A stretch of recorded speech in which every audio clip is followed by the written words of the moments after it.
I'm coming in hot before we dive into today's episode because I have a special announcement, something I've been dreaming of creating for the past 7 years. You know how it feels to learn all of this amazing personal growth stuff, but then somehow end up feeling worse because you're not actually doing it? Like your knowledge is actually making you feel guilty instead of empowered. I get it. That's exactly why I created Living Mind Love. Each month, we'll explore one focus area through the lens of neuroscience and spirituality. But here's the magic part. Instead of overwhelming you with changes, we'll break everything down into tiny micro shifts that your brain actually welcomes. So you'll understand the science behind why it works, connect with the spiritual wisdom, and most importantly, actually apply it to your life. The value in this program is worth at least 50 times what I'm going to be giving it to you for, because it is my mission to help as many people as possible transform their lives. You'll also get access to the first ever Mind Love community on School. So if you're ready to stop collecting wisdom and start actually living it, go to mindlove.com/waitlist to join the waitlist, and you'll get instant access to my 10-year vision meditation. So let's get into today's episode. Welcome to Mind Love, episode 158. Today's episode is all about how to heal your heart from a breakup. The life cycle of emotion is 120 seconds. Anything longer is the story we attach to those emotions. And so allowing it to pass as a wave is healthy. It's feeling it. But feeding it is when we start to add stories to it, when we start to add to the addictive nature of wanting to feel sad or depressed or angry. Instead of allowing this emotional wave to pass, which it will, you then decide to pick up your phone and check out their IG story and the friends of friends IG stories. And then you see a photo that is questionable because they're having a picnic and there's another girl there. Oh, wait, is that a new person they're dating? Oh, is she prettier than me? Oh, how dare you do that? I'm in here crying. Turn up your frequency with Mind Love. Bite-sized brain hacks for seekers, dreamers, and doers. It's time to give your mind a little love with your host, Melissa Monti.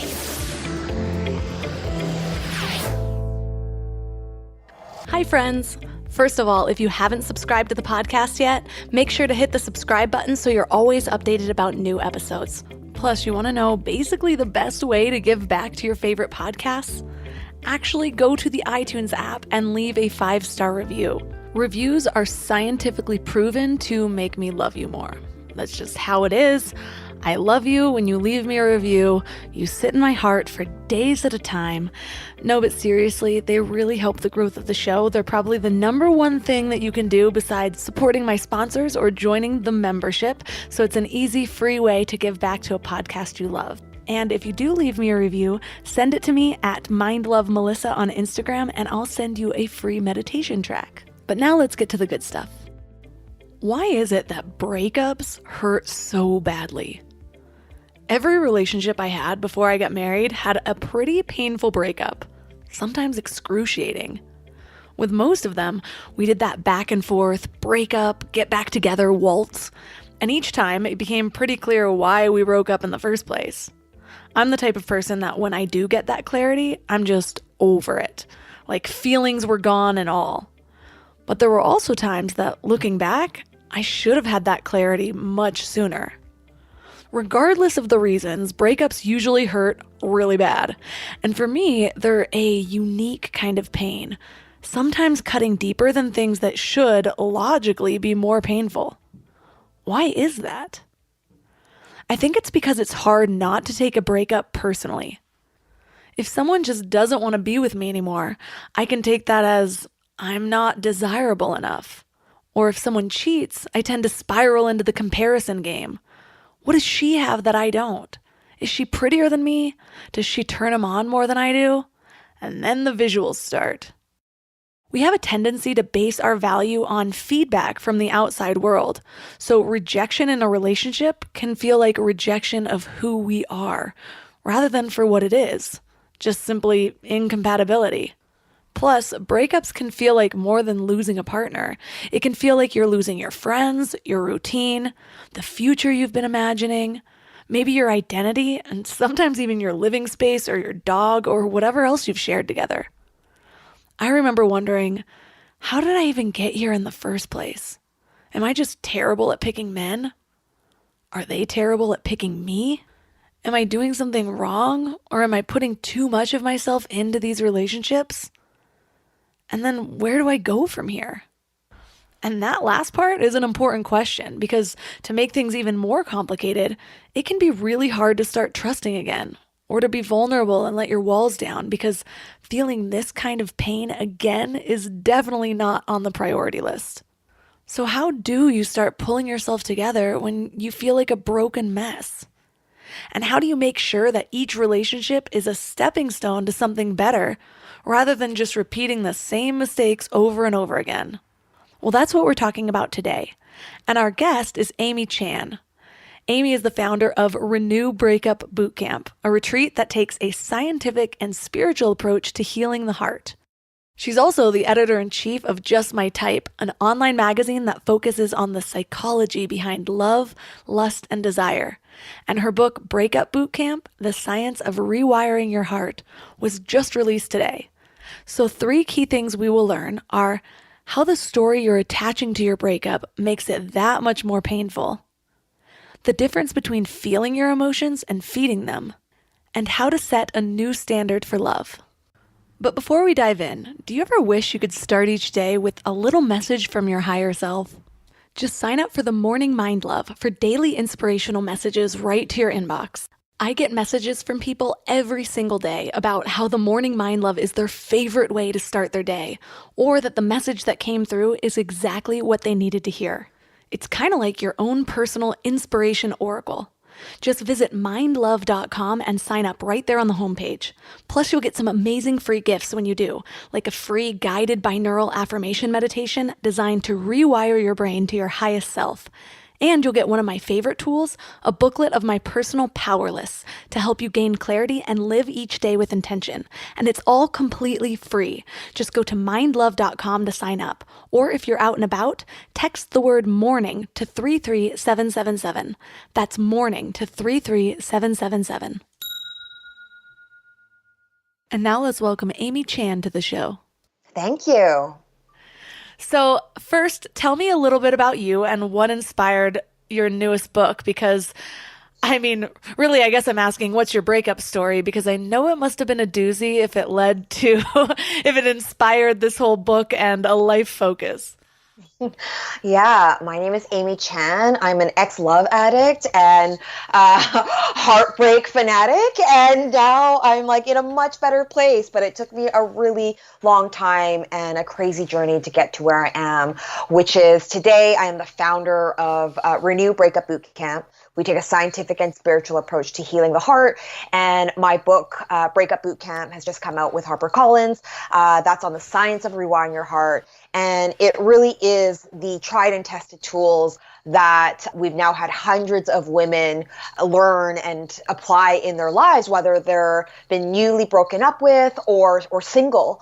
And it weaves in personal narratives of myself and of the women who have come through the boot camp in this book. So why were you so torn up about love? What was going on that, I don't know, I think so many of us experience especially our first relationships are just so unhealthy, and they're either codependent or there's just so many different things wrong with them. I can totally relate to that, by the way. Why is that? Why are we does it seem like we're naturally wired to not be wired for a good relationship? Great question. I now, in retrospect, understand why I've spent decades being heartbroken. But at the time, I had no idea. I thought it was very normal, my experience. And since a very young age, I've been really obsessed and preoccupied with love and the attention from guys and getting into relationship. Heck, I think I've been dating to marry since I've been like 12 years old. And later on, through research and therapy, understand that this is textbook love addiction. But I didn't know there was a problem because that was my norm. 80% of my waking hours, my thoughts, my issues were all about getting a guy to like me, getting over someone who didn't like me. There was always this obsession and rumination about relationships. And it was really challenging for me. I didn't understand what was wrong with me, because at that time I thought there was something wrong with me because I was able to achieve in my life in other areas. I was doing well in school, I climbed the corporate ladder, but when it came to matters of the heart, I seem to always get it wrong. I seem to always end up in heartbreak. So I spent my career studying the psychology behind love, lust, and attraction. And it was really a breakup, a really traumatic one. This was, the person I thought who was the one. And I thought I was going to marry this person. And my whole life plan was set out for me. And that breakup ended pretty traumatically through infidelity. And when that fell apart, I fell apart. And that is really the catalyst of why I started the world's first breakup boot camp. And now I write about it and I talk about it. And so all of that long story is to say, often when we grow up without a healthy model of what love looks like and feels like, and in my household, it was definitely not healthy, a very unavailable father. And I learned at a young age that you need to earn love. Human beings like what is familiar. And so when we grow up, what do you think happens? We recreate the same scenario of the crime.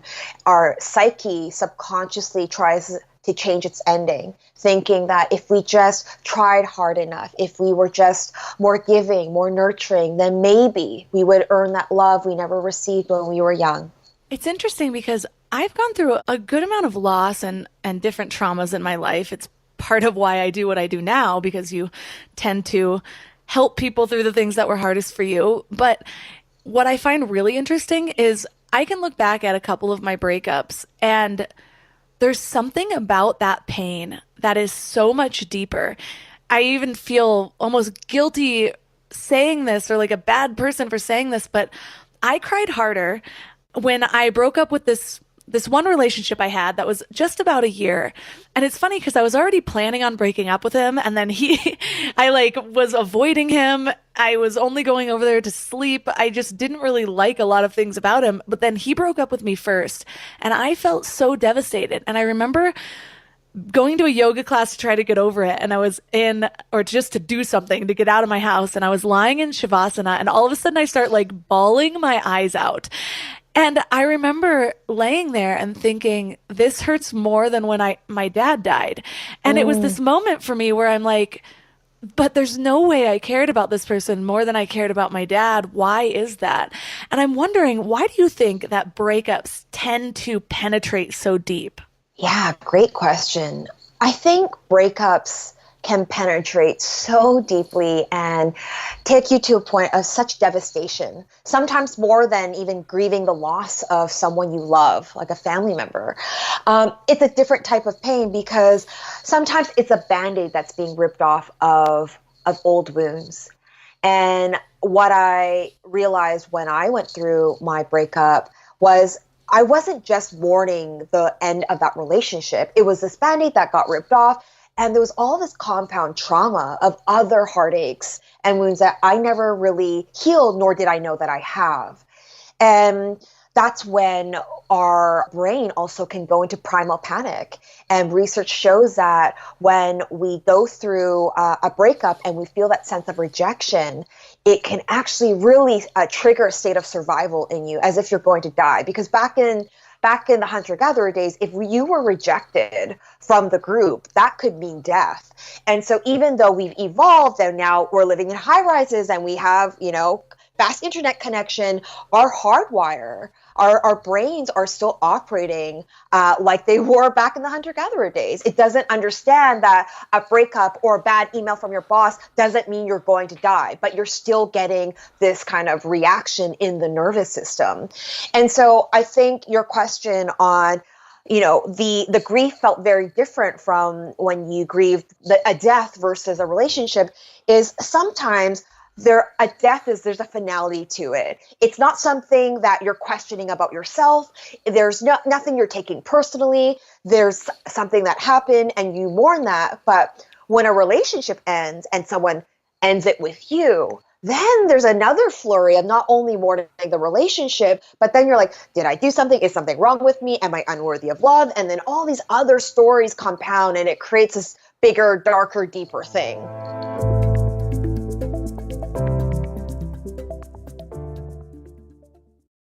Before we go deep today, I want to give you a little gift, and I want to give it to you every single day. It's called the Morning Mind Love. I know how life can be. You're all fired up after an inspiring episode, and then a new day or a new challenge comes at you, and it's just hard to keep up that energy. Well, the Morning Mind Love is kind of like an oracle from your higher self to help you start each day with a positive focus. Plus, when you sign up, you get 2 free gifts, a 30-minute binaural meditation and 30 days of journaling prompts to help you remember who you truly are. And it's all completely free. So join over 9,000 people and go to mindlove.com to sign up or text the word morning to 33777. You know what's crazy? After all these years of hosting Mind Love and talking to some of the world's leading experts, one of the biggest eye-openers for me has been just how much our gut affects, well, everything. When my gut feels good, my mind feels clear, my intuition is stronger, and I just feel more balanced. And that's why I'm excited about Zoe, a science-backed nutrition company that is totally changing how we understand our gut health. They've created the most scientifically advanced at-home gut test and built the world's largest microbiome database. So when you get your results, you're not getting generic advice. You're getting insights about your body that other companies just don't have the data to provide. There's also just so much misleading health information out there. Food companies even pay influencers to promote ultra-processed foods as healthy. And that's why I love that Zoe relies purely on science. Real science. The randomized controlled trial showed that participants were 4 times as likely to report better sleep and more energy, all thanks to the info from the largest microbiome database on the planet. So go to Zoe.com and find out what Zoe membership could do for you. And because you listen to Mind Love, you can use the exclusive code MINDLOVE10 to get 10% off membership. As a Zoe member, you'll get an at-home test kit and personalized nutrition program to help you make smarter food choices that support your gut. That's Zoe.com. Use MindLove10 at checkout. Trust your gut. Trust Zoe.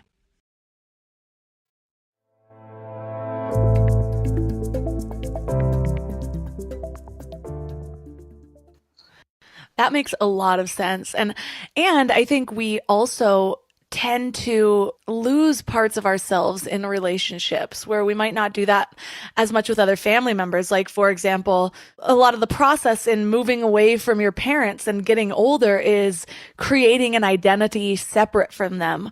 Whereas when you're in a relationship, you start to build a future with them. And I remember that one relationship, the reason that we even lasted as long as we did, even though we were completely incompatible, is because I liked his friends and his lifestyle was fun. And I was still sort of new to LA. And so it was just easy to kind of dive right into his life. And so instead of just losing that relationship, I was losing my social circle, my daily activities, my gym, all sorts of stuff. Yeah, you're losing all these things, right? And the future that you're now not going to have. So those times that you fantasized about, I don't know, maybe that trip to Mexico, or maybe there's that great barbecue you're going to have every weekend with the cool friends, like all of that's now poof, it's gone.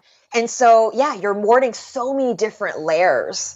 One of the things that you say in your book is, I was looking through it and you were talking about a lot of the people that come to the breakup, they seem to be, or they claim to be, so surprised about the breakup. But when you start to dig deeper, you discovered that it wasn't really that shocking most of the time. There are normally signs. What's going on there, and why do we tend to forget that there were all these signs, kind of like in my case, kind of like I forgot how I was actively choosing the words to break up with this guy. And suddenly I'm like, oh my gosh, I'm rejected. This isn't what I expected at all. What's happening there? Human beings are prone to a lot of what's called cognitive distortions, the slang word being thinking traps. And confirmation bias is one of them. Confirmation bias is when we have an idea or a story or a belief that we want to believe in. And this belief might not even be one that serves you, but we have a belief that we think is true. And what happens is we zone in and find all the information that will feed that belief. And we will zone out everything else that says something else. And so it's important to understand such thinking traps so that when they happen, you can say, oh, wait a minute, is this a cognitive distortion? is this confirmation bias at play? Because that is what happens with a lot of the women that I work with. They say, oh my gosh, I totally am so blindsided. He cheated. He ghosted me. He rejected me.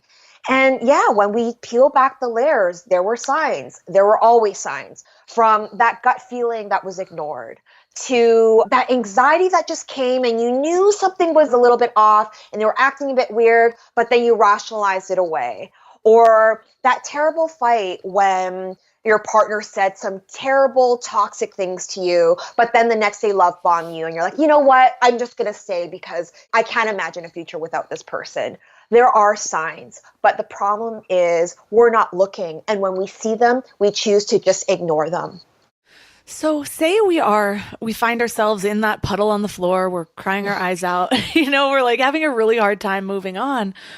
Where do we go from there? We hear that time heals all, but then usually though, in healing any sort of trauma or loss, I have found that it takes more than just time. There's some sort of decision that you have to make to go along with it. So I'm curious what your process is to start moving forward and to let go of this past. Yeah, I totally agree with you.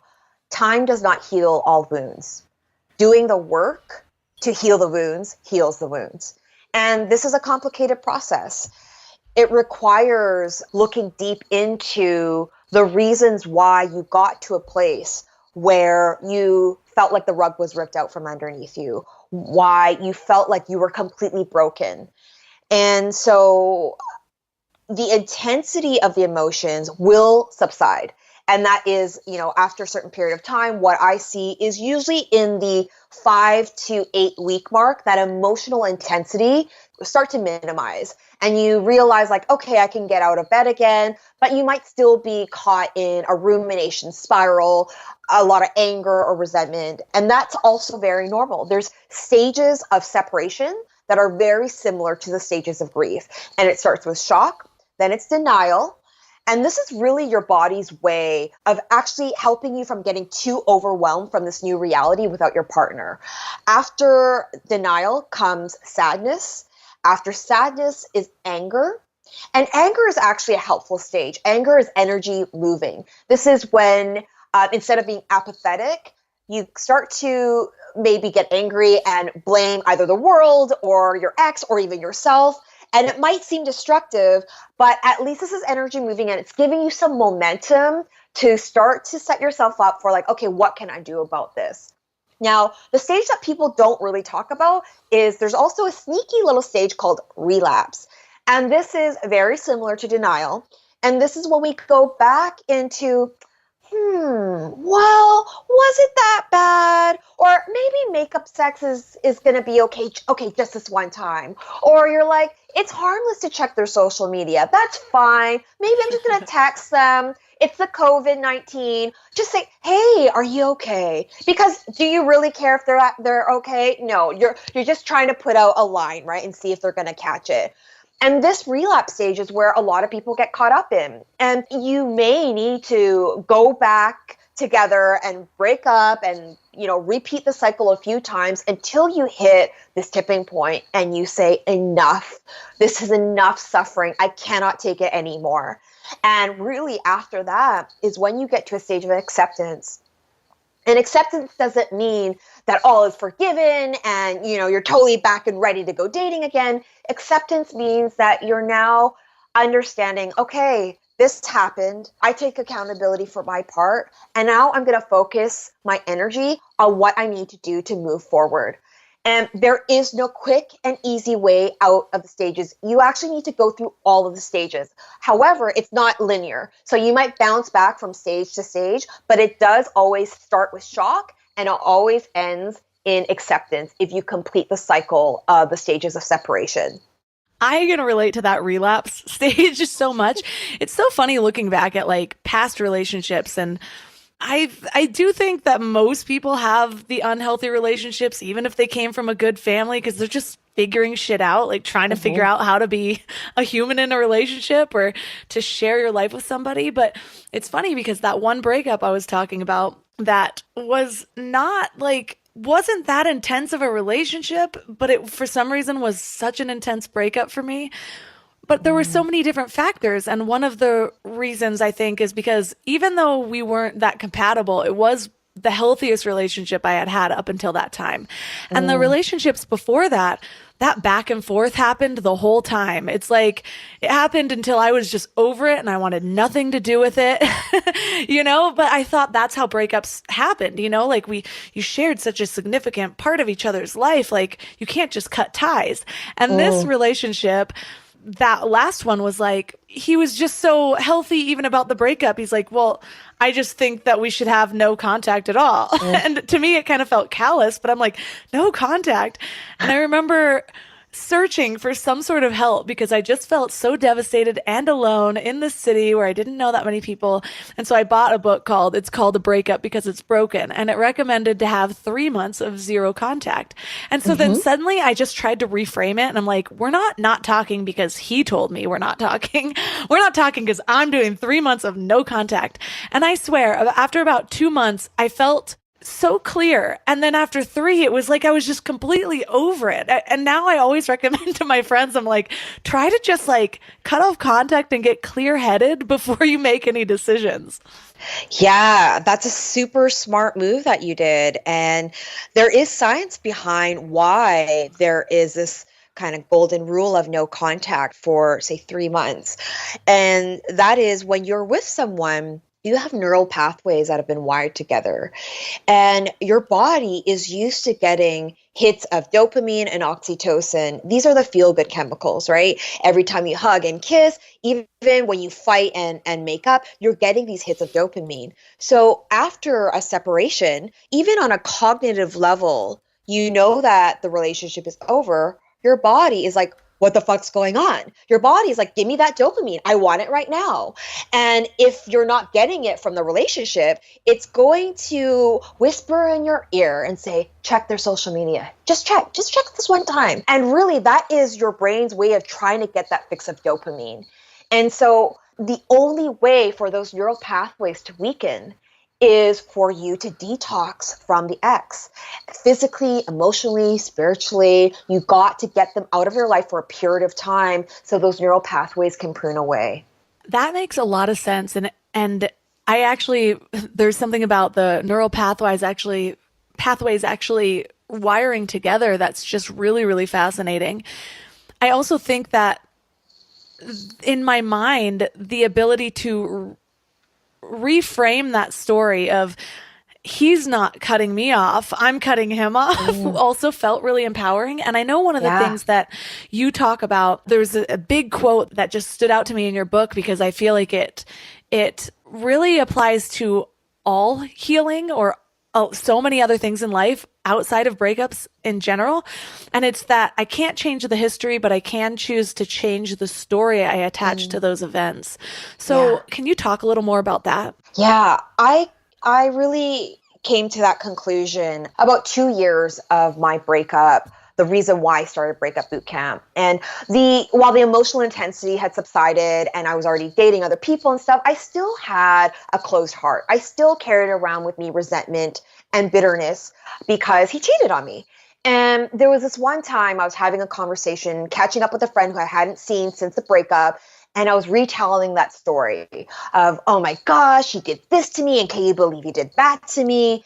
And he just stopped me. He said, so Amy, does this story serve you? And I'm like, no.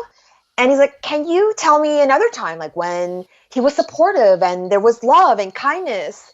And I was like, yeah. And he's like, tell me some examples. And as I started to recall some of the positive memories, that's when I realized that in my darkness, I was doing that confirmation bias thing. I wanted to see him as the villain of my story. And I was going to remember only the stories that would make him the villain. And that wasn't serving me. And so I say that quote in the book that you cannot change the events of your history, but you can choose to change the story you attach to those events. And I was no longer going to position him as a villain and me as the victim because that was disempowering. And I think that we can apply that tool of reframing so many different events of our lives, whether, the breakup with a friend or getting fired from a job or the relationship that ended. What is a story you're creating out of that event, because we are a product of our stories. And also, our memories are not facts. And in my version of retelling the memories, I was changing the memory every single time. Every time you recall a memory, you change it.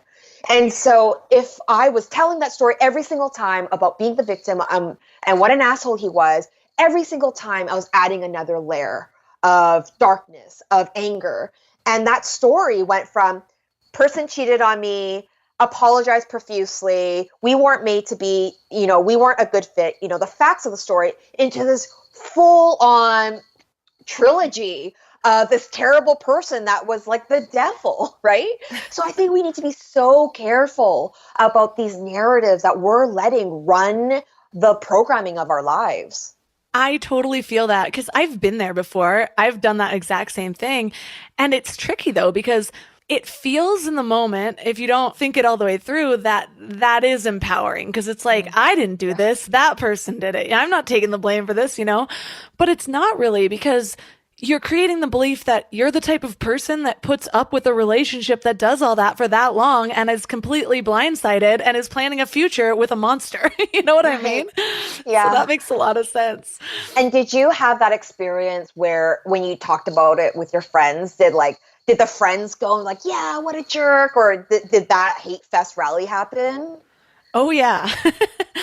Right. Which then just grounds it in even more. And then I'm like, wait, you guys all saw this and you let me go through? It like creates layers upon layers of beliefs.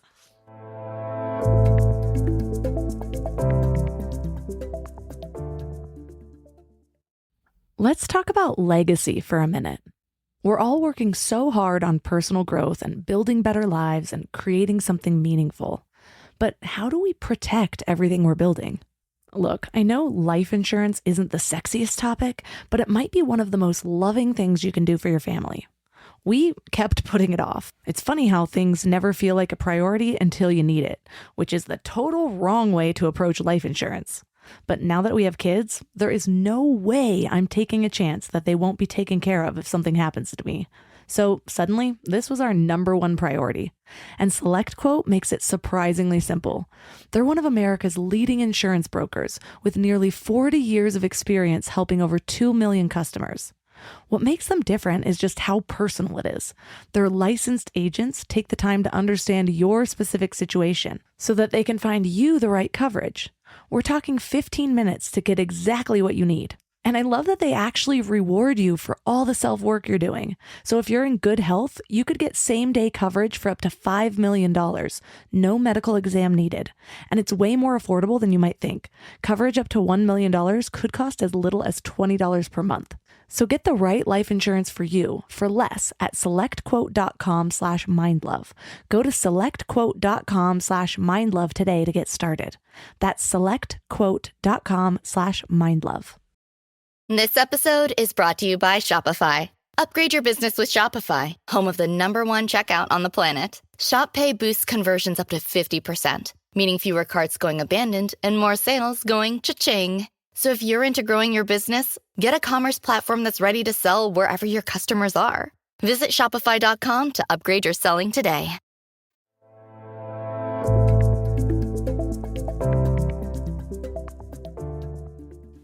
Yeah, and I think it happens often. Our friends and our family, they have great intentions, they love us, but they're not equipped to give us advice. And especially when we're hurting, sometimes people connect on pain. And so when you're hurting, it might feel easy to peg someone as a victim, right? Peg you as a victim of the story, this person as a villain. Maybe they pathologize him and say, what a narcissist, what a sociopath. And then suddenly there's this rabbit hole of anger and hatred. And it might feel good in the moment, like you're eating junk food, but it ultimately just increases and magnifies the emotional charge. It's not healthy for you. It's not healthy in your process of grieving and mourning this relationship and focusing your energy towards your future. Yeah, I call that like, it's like the addictive sort of feel good. It's like a heroin kind of feel good, you know? It's like you think it feels good, but it's not good for you at all. And you're actually creating this habit of emotion inside of you, which is really slippery, I think. I think a lot of us get used to getting in the depths of our emotions, and then we're just used to feeling that way. So then that's what we're noticing, and that's what we're focusing on, and that's what we're bringing into other conversations and into other relationships, because we become addicted to that one way of feeling. But it's interesting too, because I know that feeling your feelings is such a critical part of processing them. It took me years to realize that, after years of numbing out all my feelings. But it's a slippery slope. And so what is the difference between feeling your emotions and feeding them? And how can we avoid that emotional spiral? Great question. Especially after a breakup or something traumatic, it is very normal to feel an entire range of emotions. And it is so important that we allow ourselves the time and the gentleness and the self-compassion to feel them. And instead of labeling an emotion as good or bad, because I think we're socialized to believe we should be happy all the time. And this is just not realistic. And if you numb yourself from feeling the hard emotions, you're going to numb yourself from feeling the high emotions. So there is a difference, though, from feeling them and feeding them. Feeling them is you feel sadness, you give yourself time to cry, to journal how you feel, to try to make sense of what you're feeling and where it is in the body. Feeding them is then putting on Coldplay, Fix You on repeat, and then staring at old photos, and then looking on their Instagram and who they just followed, and then stalking those accounts, right? There's such a difference, because one just prolongs that emotion longer and longer, and feeding it is also adding stories, right? So when you're feeding the emotion of, say, anxiety, right? It's fine. You're feeling some anxiety after the breakup. Of course, that's totally normal. But instead of allowing this emotional wave to pass, which it will, the emotion's not going to stay in your body forever. Instead of allowing it to pass through your body, you then decide to pick up your phone and check out their IG story and the friends of friends IG stories. And then you see a photo that is questionable because they're having a picnic and there's another girl there. Oh, wait, is that a new person they're dating? Oh, is she prettier than me? Oh, how dare you do that? I'm in here crying. And then it goes and it goes. And that emotion, the life cycle of emotion, is 120 seconds. Anything longer is the story we attach to those emotions. And so allowing it to pass as a wave is healthy. It's feeling it. But feeding it is when we start to add stories to it, when we start to add to the addictive nature of wanting to feel sad or depressed or angry. I always share that part of my healing, or part of how I've basically dug myself out of the rock bottom that I hit at one point in my 20s, was just, I started to leave what I call kind of little ropes for myself from my higher self. And it's because when I was in a low state, I realized that it was almost impossible to choose something that was going to move me out of that state. It's like we want to choose anything that's just going to maintain that low vibration.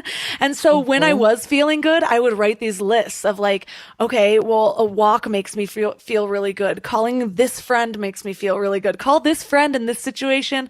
Call this friend in this situation. And so then I would make myself look at that list. I called it my power list when I was in a really low state, and be like, well, what do I want to do right now? Okay, I'm not going to do that. Go to the list and just pick one, as terrible as it sounds to do.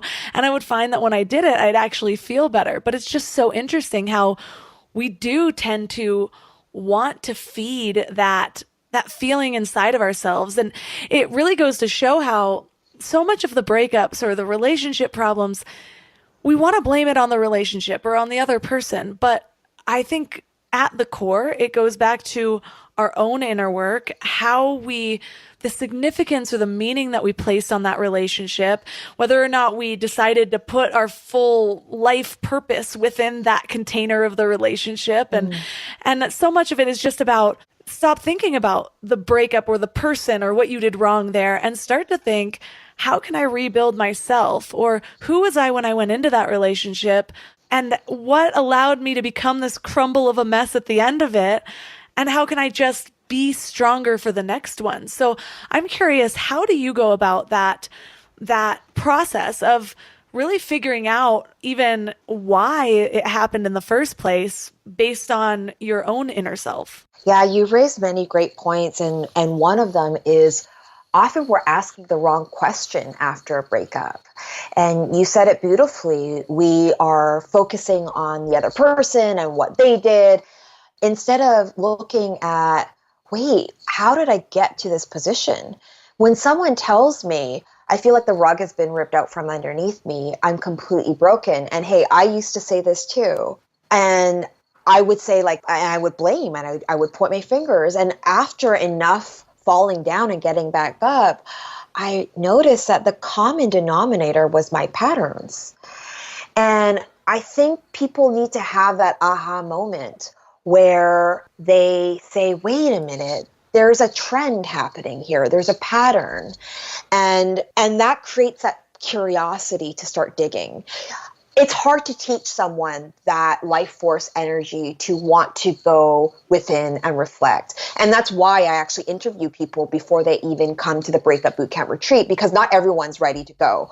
I'm looking for people who have hit a tipping point and they finally realize, wait, there's something going on here and there's a pattern and I'm going to do something about it. It's not just about the ex. And so I think the very first step is really getting clear on what are the patterns, because it can be tricky. The types of people that you might be dating and getting into relationships with might look very different. The package might look very different. But what you want to look at is the emotional experience the same? Because usually there's a common thread, right? Are you chasing someone for attention? Are you always the one who's wanting more love and more connection and someone's pulling away? Are you constantly the one who's feeling like you're suffocated in love and someone's going to take your independence away, right? The people might look very different, but what is that emotional experience? And once you can understand, okay, this emotional experience keeps repeating, then you have a window to look at, okay, what is the belief system that is causing this emotional experience to repeat? And that takes a process, right? There's not this one thing. And I think it's a combination of not just talk therapy. I think talk therapy is great, but you might know everything on a cognitive level, but it's not aligning with what's happening on a subconscious level. And so you might say, I want a relationship, I'm open for love, but you find that your emotional experience is that you keep dating people who are unavailable, who live across the country and don't want a relationship. And you're like, it's not me. It's dating in my city, or it's these apps suck right now, but something is misaligned. If your outcomes consistently aren't matching what you say you want, there is a misalignment with what's going on in your conscious mind and in your subconscious mind. So what are the ways that we start to transform these beliefs? And do they change over time? Because I have looked into attachment styles, and it's interesting because I found that in all my relationships in my earlier years, I was definitely that anxious, really codependent type for about the first 8 months. And then about 8 months in, I would turn into avoidant, like I needed my independence. I needed to do my own thing. And it's funny though, because then it almost felt like after that last one, the one that for some reason the breakup was so hard for me, maybe it's that I did do the inner work. But when I finally met my husband, I was not any of those things. So I'm curious, how do we go about either consciously or subconsciously changing the beliefs that are driving us? Yeah, attachment theory is a big one. And for those of you listening who don't know what attachment theory is, basically by around the age of 2 to 3 years old, we develop a way of attaching that directly translates to how we attach to our most intimate partners as adults. And there's 3 main types: secure, which is not afraid of intimacy, also not codependent, a very healthy attachment style. That's what we really aim for. And then there's anxious, where you have a fundamental fear of being abandoned or rejected. And then there's avoidant, which is a subconscious suppressing of the attachment system. So when someone gets too close, you subconsciously push them away. And there's a fundamental fear that intimacy means that you will lose your freedom and autonomy. And yes, your attachment style can change. And it also depends on the stage of life you're in and also who you're with. So in your case, when you're brand new to LA and maybe you have more of an anxious attachment style in the past, you might have been with someone, and if he was avoidant, that could have brought out a lot more of the anxiety in you. It might have been different if you were living in a city that you're really established in, you had great friends, everything felt very, safe for you, and you had all the resources. You might not have felt as anxious. So I think it really depends on the stage of life you're in and who you're with. When you are dating a more secure partner, this is one of the best ways to become more secure yourself. Because if you're anxious, when you are feeling this like, oh my gosh, does he like me? Does he not like me? A secure person is likely more able to handle the ups and downs and those pulls for connection and your anxiety spirals even, versus someone who's an avoidant who will be like, oh my God, get away from me, you're suffocating me. But anxious are drawn to avoidance and vice versa. So there's many different tools to start to change your attachment style to become more secure. One is choosing secure partners. Another is learning different ways of how to self-soothe. If you're an avoidant, doing little practices of strengthening connection and being able to communicate your boundaries, because what avoidants tend to do is there is almost a guilt or a fear of expressing boundaries and limits. So instead of saying anything, they kind of let things build up until they explode. And then they're like, oh my God, get away from me. You're so needy. So there's looking at the certain behavior and shifting that. And then on a deeper inner level, shifting your relationship to safety and connection. Because whether you're avoidant or you're an anxious, this is a challenge you're having with intimacy and connection. So say we allow ourselves the process of feeling all the feelings, we go through the stages, we get the courage to look inward and really figure out how we were creating this situation. Where do we go from there? How do we start to set a new standard for love and attract the type of person that is going to be good for us, or the type of relationship that's going to be a good fit and that we're going to be able to enter into in a healthy way? Yeah, great question. I think that heartbreaks are so necessary for us to understand what we don't want. And after that, we have to get real proactive with what we do want. And too often we become slaves to chemistry. And this isn't our fault. Chemistry feels really good. We get that dopamine and you want to chase it. Also, the storylines we're told since we're really young is that love is lust. And we confuse the two. We confuse intimacy with love. We confuse crazy butterflies in your stomach with love. But it's not. And part of this process of creating healthy love is shifting what your expectations of love and partnership look like. Because if you're constantly looking for someone who's going to give you this crazy rush of excitement, you're going to be sorely disappointed partner after partner. But if you start to understand that partnership is peaceful, partnership and love is not something where you're angst-ridden all the time, where you're chasing someone to notice you, to want to invest in you. And so part of what I really encourage people to do is to get really clear on the values. What are the values that you want? Because it might look very different than this list that you've created either on paper or in your head, right? Oftentimes we have this list. We want them to have a height requirement. We want them to wear skinny jeans, and we want them to have a chiseled jawline, whatever is on the list. A lot of the times they're superficial. A lot of the times it's like a shopping cart versus focusing, how do we want to feel? What are the values that are going to be the glue of compatibility that's going to be there when the lust wears out? Because research shows between 8 months to 24 months, the lust, that chemical cocktail that we all see in movies, it fades.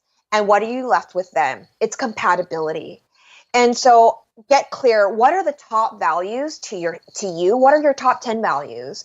And that's a great starting point of the values that are going to be important for you in looking for a partner. And the next time when you are getting to know someone and your chemistry, soulmate alarm bells are going off in full force, but you notice right away that there's some major value differences. Maybe you believe in monogamy and they don't. Okay, that might be an indicator to be like, okay, chemistry, I know you're going real hard right now, but this isn't a green light. It's a red light, because you don't need to invest another 3 years, right? You can invest 3 dates and say there's chemistry, but there's not compatibility. I'm not going to invest any further. And it takes time. Especially if you've had a history of dating people who you've had crazy chemistry with, but who are toxic for you. You're not going to go from high, high, low, low to a steady, loving, supportive relationship, because human beings like what is familiar. If your familiarity, your model of love, your homeostasis is one of chaos, your chemistry compass is going to point you in the direction of people who can wound you the exact same way. And so you need to actually build up your reserve for what does healthy love and support feel like. And so be open to dating different types of people. People that you might think, nope, not my type, not my height requirement, not my age requirement. And just be open and don't go on dates thinking, are you the one? Are you my soulmate? Just go, and your only goal is to have a good time, see if there's connection, and if you can build rapport. And you don't even need to know if there's romantic chemistry, because a lot of the times your brain hasn't processed romantic chemistry. All you need to know is, am I having a good time? Do I want to see you again? If that's there, that means there's chemistry. Is it platonic chemistry or romantic chemistry? You don't know yet. It takes time to reveal itself sometimes. Yeah, I get so bothered when I have friends who are like, yeah, but the highs are just so good. And so, yeah, we have really low lows. Or they think that the roller coaster makes the relationship good because there's a greater range of emotions involved. And I'm just like, I used to feel that. I get where you're coming from, but it's so interesting. I feel very grateful to have found somebody that feels like he just fits me so well, like somebody who just understands me.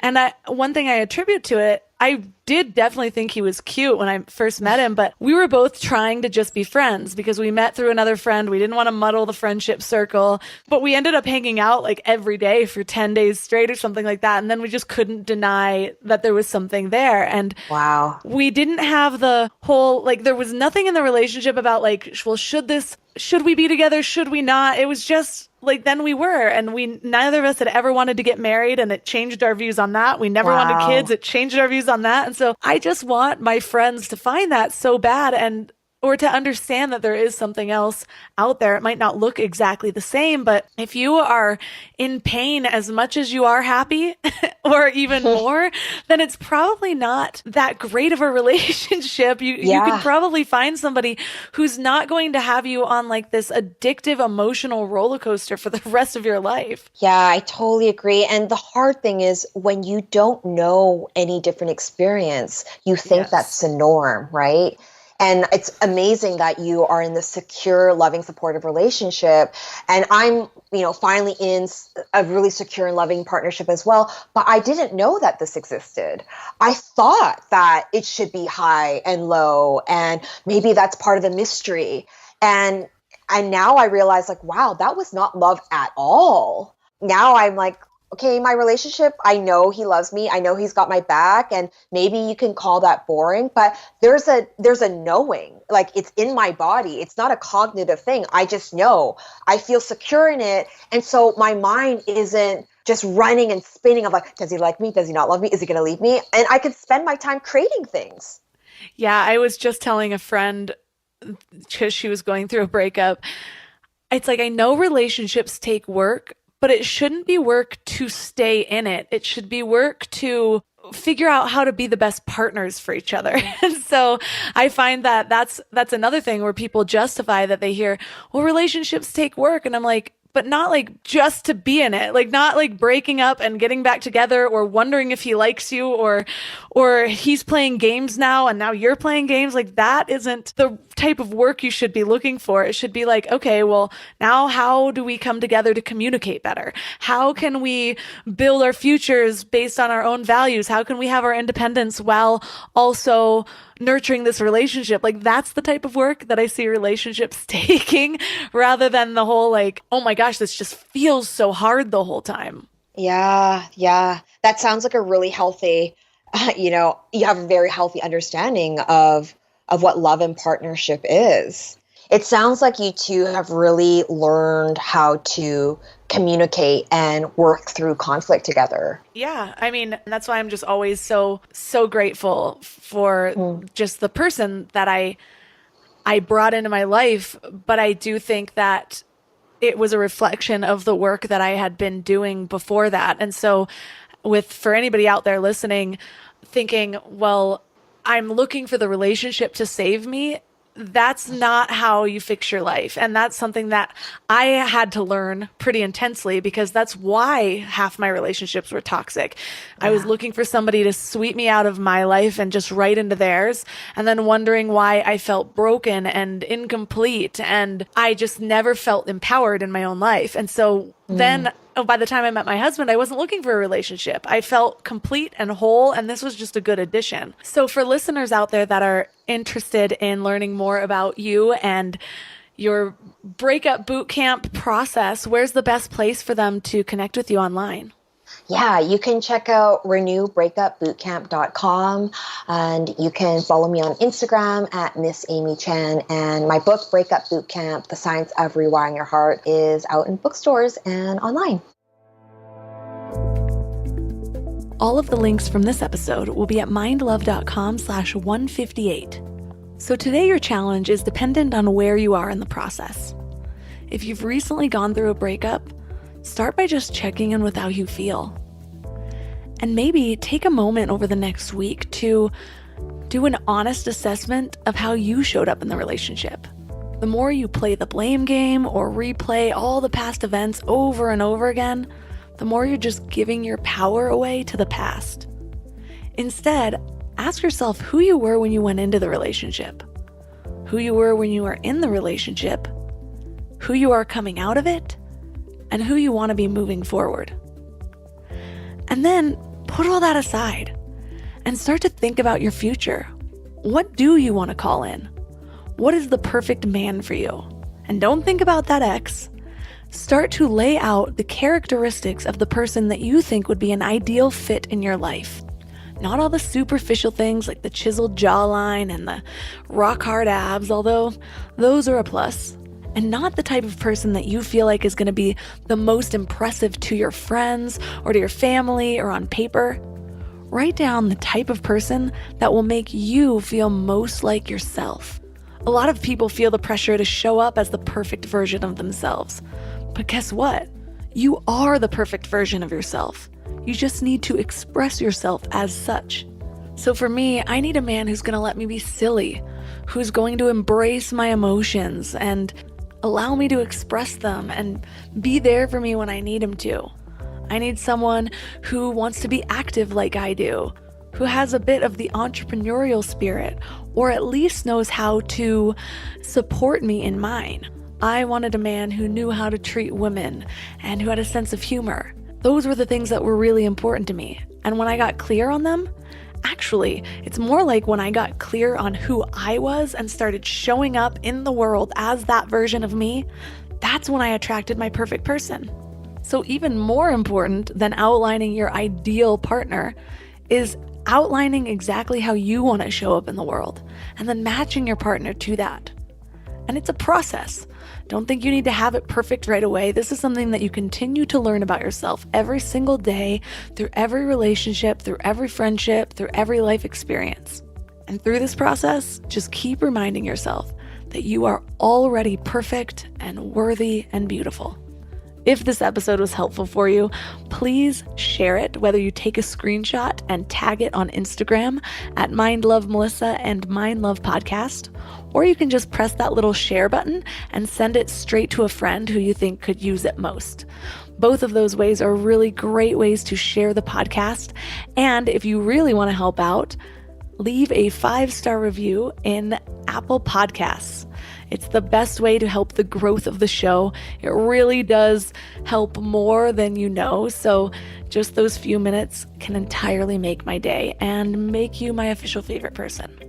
So as always, thanks for giving your mind a little love today, and I'll see you next week. Thanks for tuning into Your Higher Frequency with Mind Love. Head to mindlove.com for a free gift to keep your vibes up until next week.